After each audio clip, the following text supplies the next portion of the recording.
All right, friends, let's talk about the astrology for January 26th through February 1st. And today it's just me, Maddie, but thankfully we have a really short week with only 3 transits. So I won't be overloaded. I know the past 2 weeks have been absolutely insane with the astrology, with everything going on to Aquarius. And this week, is lighter in terms of literal transits happening, but we have to remind ourselves of this very large stellium that is still happening here in Aquarius, which we have Mars, we have Pluto, we have the Sun, we have Mercury, and we have Venus still. So 5 planets in a really tight sort of conjunction aspect, something to really pay attention to, right? So let's start though on the 26th, which is a really big day because we have finally Neptune moving into Aries. So we remember Neptune first entered Aries in March 30th, actually. So the very, very end of March of the 2025. And it was in Aries all the way through like the summer of 2025, where it stationed retrograde, and then it moved back into Pisces around October 22nd. So we've had a big sort of moment or familiarity with Neptune and Aries. It's not that's necessarily something that's very new for us, but it is new in the sense that we are done with Neptune and Pisces. We are never going to see that in our lifetimes. And we had talked a lot about Neptune and Aries before, but I think now we can talk about it more as like, this is where it's going to be for like the next decade. This is where it's going to be for a really long time, for a big chunk of our lives. And so this is something that you need to think about in your own chart, in your own life, in a really sort of big picture way. This is not something that, oh, January 26th, this is happening on Monday.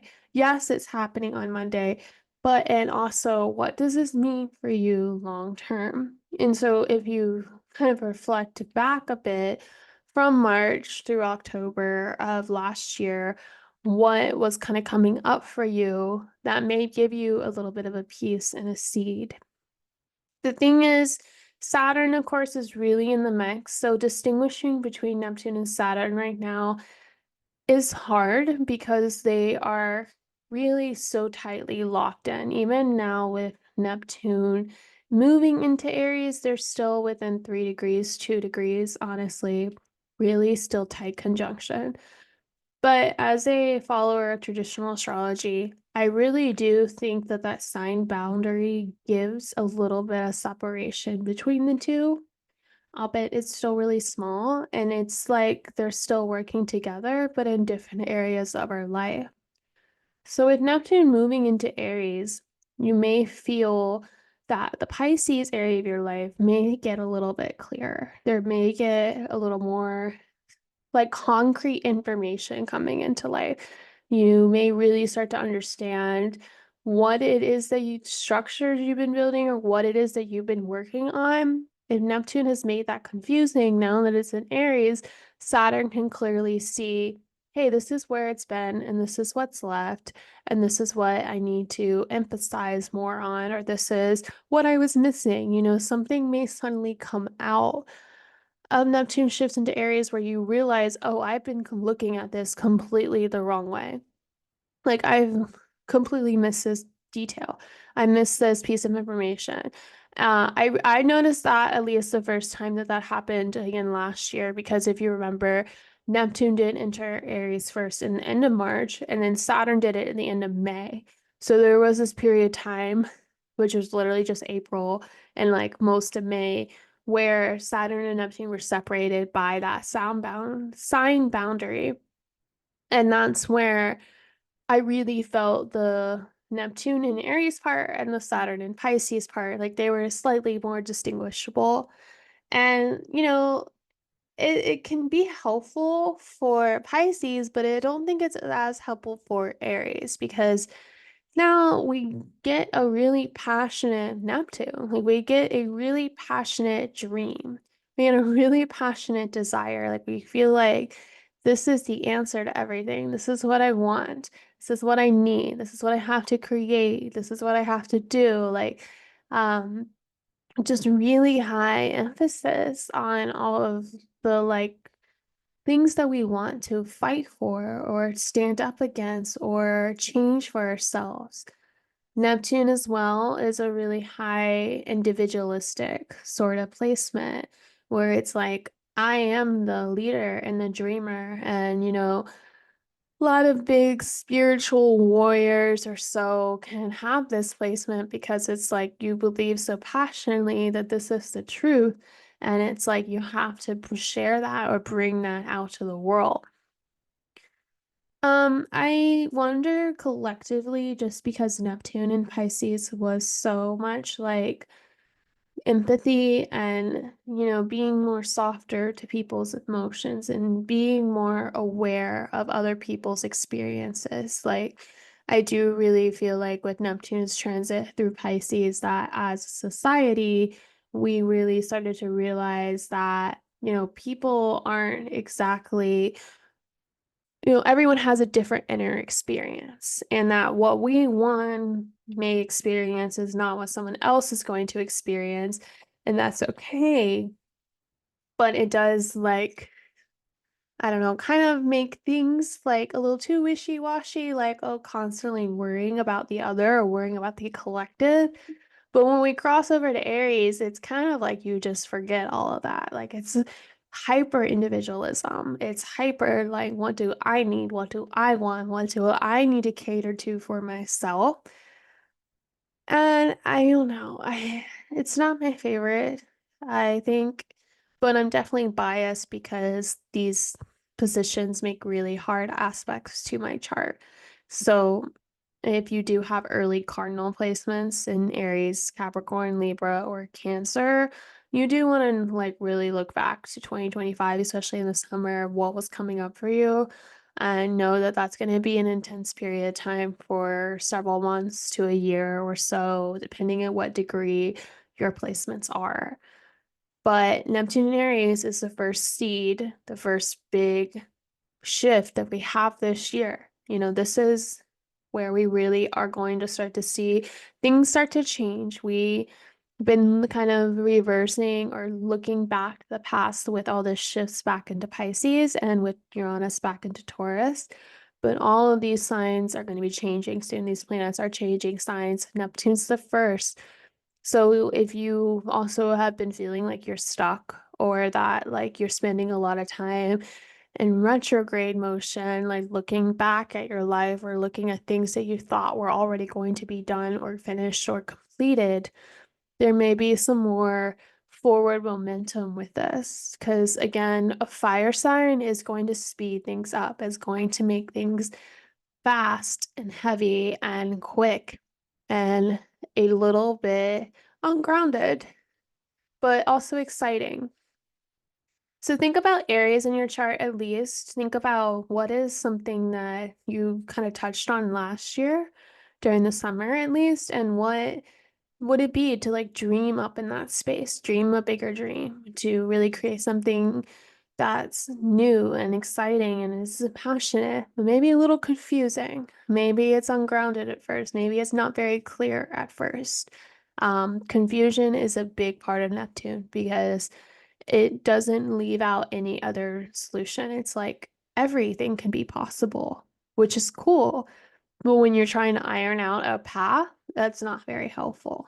So kind of leave this space as a very dreamy space. And then when Saturn gets in there in February, you can get more serious about it. But for right now, you can just experience it.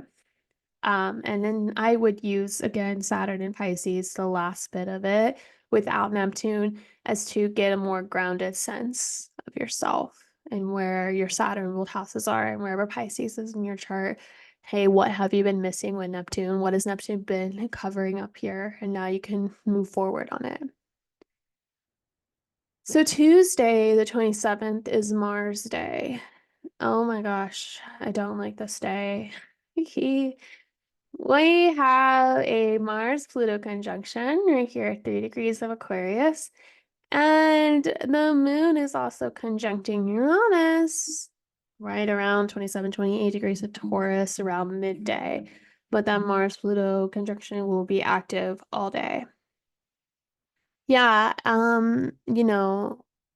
this is a really explosive combination. Mars is battles, fights, wars. It's ruling Neptune that has just entered into Aries, who's passionate and ready to fight for its truth, for its faith, for its direction. And the moon conjuncting Uranus seems to signify some literal disruptions in the concrete or clear manifestations of our life. And it's creating a sort of exploding aspect. This is a very explosive aspect. Pluto likes to put a magnifying glass on whatever planet it touches. And when it's a planet like Mars, it's like the worst combination of, you know, wars, weapons, explosions, fights, someone getting into sort of trouble because they feel so passionate about something. They have to fight it, they have to jump into this conflict. And Uranus, with the moon here in Uranus, is just signifying that something is going to be kind of chaotic or a little disrupting and throw things off your routine a lot. I would look to the Aquarius part of your chart as to where this is, but it is like, you know, as these planets have been meeting Pluto all last week, which we talked about heavily, how it brings up secrets, it brings up hidden information, it brings up things that have been repressed or hidden from you or, not clarified. It's like the government withholding things, the government exerting power. It does not also have to be the government. It can be people in your life that have some sort of power or influence over your life. And last week, you may have slowly been coming to awareness around that. What does that look like? What does it feel like? What does it mean in your relationships? How are you seeing its influence within yourself? And then Mars meeting Pluto is like, generally for me, I see Mars really likes to cut. It's a sword, right? It likes to slash away from things, cut away from things. And Mars is like, I'm going to fight this. I am done realizing that this has power or control over me. And I'm here to fight against this, to cut away from this, or to really poke the bear in some way and get some sort of reaction from somebody and just create this bigger sort of like battle explosion. And it can also be, if it's not places where there's power or influence, that can also be another way of like, what are the things you're obsessing over? What is something that you just cannot let go of right now? It's just kind of taking all this energy from you. It can be a fear, it can be a desire, it can be any of these things. What does that look like for you? And then Mars is like, now you're gonna take some action on it, and it can be something that's not very well thought out. Like, I'm gonna go stalk this person. Don't do that. But that's the energy of this astrology is like, I'm so obsessed, I have to go do something about it.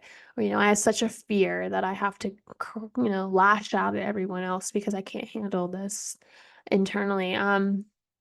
It is an air sign, Aquarius is an air sign, so I do think it's a lot of things to do with our mental world. Like, how do we feel?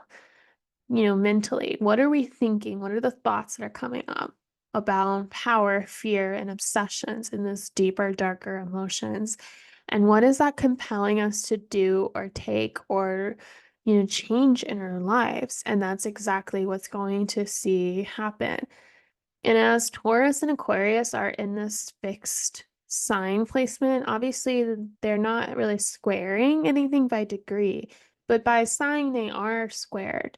So this sort of action that you take, probably in the Aquarius area of your life, may lead to a disruption or change in the Taurus area of your life. Um, it can look like a variety of different things, but that just may be one manifestation that may come up for this week. Just be careful. I mean, Tuesday is already Mars Day, and then to have Mars meeting Pluto. Saturn and Mars is never really a good conversation either, but I feel like Saturn is fighting against Mars, where Saturn is trying to put restriction on Mars, or like, it's the wall that appears in front of the car and crashes, versus Pluto is like the cannon bomb that launches the car even further and even faster.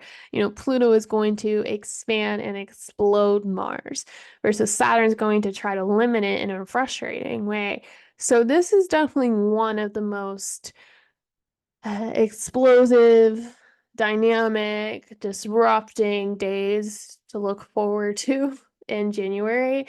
And I do think it's going to be like a continuation of everything that we've been seeing with these planets already conjuncting Pluto. So the time that I'm recording this, Mercury's actually conjuncting today, so I haven't quite seen that one play out.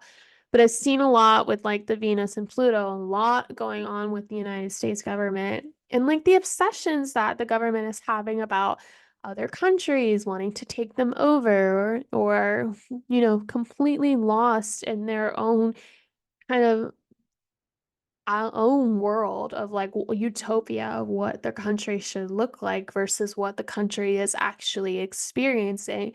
That can be so Pluto right now. It's just like not really being aware of what's really real, especially with Neptune and Aries. And then now the sort of peak response. Like, I've been talking about these ideas forever, but I'm just gonna do it now. That can be a literal thing that happens under Mars Pluto. Like, when we finally pull the trigger, you finally do something that's rash and stupid. And I hope that doesn't happen. But if it does happen, then you heard it here first. That's it. Um, so yeah, that's the main aspect for this week. It's the one that you will want to pay attention to and notice more of as you're moving. And that's the only thing that really starts to happen. It isn't until about the 28th into the 29th. It's like really early onto the 29th, which is Thursday. But we'll feel it onto Wednesday as well, as Mercury and Venus will conjunct. Sort of a weird thing to have when Mars and Pluto is still active. And the moon is going to be in a flowing trine on Wednesday with the stellium in Aquarius. So there is some sort of positive either resolution or outcome from this. There are some sort of conversations that are having, if there was a real big explosive moment in your life earlier in the week, later in the week, then you can start to like process and be like having these deeper conversations and like awareness of like, okay, why did this happen? What is coming up for me? Being able to reach out to community, or to reach out to friends, or to reach out to other people and have conversations with them and get clear. There is a lot of air energy now. I know if you remembered a couple weeks ago, I was complaining about all the earth energy. Now we have no earth energy. We only have air. So there's a lot of ideas. There are a lot of thoughts. There's a lot going on with our mind. And that can be stimulating, it can be exciting, it can also be overwhelming, overthinking. So be mindful of that. But I like Mercury and Venus together. There's just like positive problem solving or positive community building coming back up from whatever disruption Mars Pluto is creating. There's actually a way forward, or there's an idea, or there's a solution, but it does feel like something literal changes in your life, and then it kind of reframes your, okay, what do I actually want from this now? What can I do with this? How do I change this? Venus Mercury can just have really good, sweet conversations with people or with your own desires and get clear on them, or work with whatever is happening in front of you. So sort of an interesting little piece, but I like that conjunction. I like the interaction with those two, at least after, because it's like some sort of commemorate, like, we're not in this alone. We're not isolated in our experiences. And I think that's one thing to keep in mind is through Aquarius is that we aren't isolated in our experiences. We are definitely, you know, experience this with our collective, with our community. So for this week, if you are really starting to feel that, maybe into the weekend when Mars does enter into Aquarius and the sun conjuncts Pluto, get clear on your community, get clear as who's in your neighborhood, who's in your circle, who's in your sphere of influence, and focus on those relationships because those are the ones that are going to matter the most right now. And that's actually it for the aspects. The moon will meet Jupiter on Friday in Cancer, which will be really, really sweet and give you a moment to kind of heal or process or move away. But you're going to have a lot going on in Aquarius. So you just have to kind of ground yourself with that, take time with that. And then we will be leaving Saturday with the moon still in Cancer, but moving into Leo. And we will talk on the next podcast next week on February 2nd when we have a full moon in Leo. And then after that full moon in Leo, we are going to start having eclipses. So things are going to get really extra. But this is our first week where we are, leaving behind the old stories of Saturn and Pisces, or starting to leave those behind and actually get a taste of what 2026 is really going to bring us and what that's going to play out into 2027. So something to think about for the rest of this week. All right. If you want more content from us, uh, we are on TikTok and Instagram at Two Girls Talk Transit. So if you guys have been following me, I'm taking a break from TikTok right now and posting those videos, those daily videos that I was doing. So there isn't actually a lot of content from us on the social media apps right now. It's kind of just been the thing that's happened when the Capricorn stellium went through my sixth and squaring my third, that I just really feel the need to step back from that. But I'm still actually doing astrology. I'm doing a lot of astrology, actually, just sort of behind the scenes. And I will start to be releasing and going back to my writing work more. So a lot of that will be on my website at maddiedelray.com. And you can sign on to the newsletter, maddiedelray.com/news, or you can just scroll down on the homepage there down to the newsletter sign up. And I'll be releasing again, I have a lot of content on my blog already if you want to look at things of how to start reading your own chart. But I'll have some posts coming out there, and I probably will get back on TikTok. I just needed to take a step back from that. With everything else that's going on in the world, it just doesn't seem as important right now with everything else that's also going on in my life. So obviously the podcast is going to continue.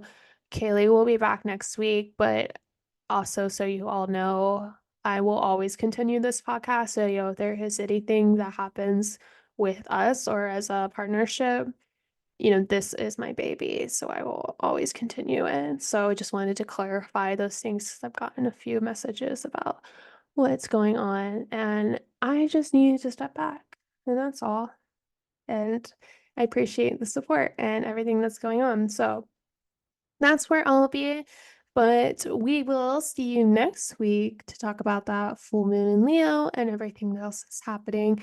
So let me know how things are going on for you. I still love hearing from y'all, and I will talk to y'all later.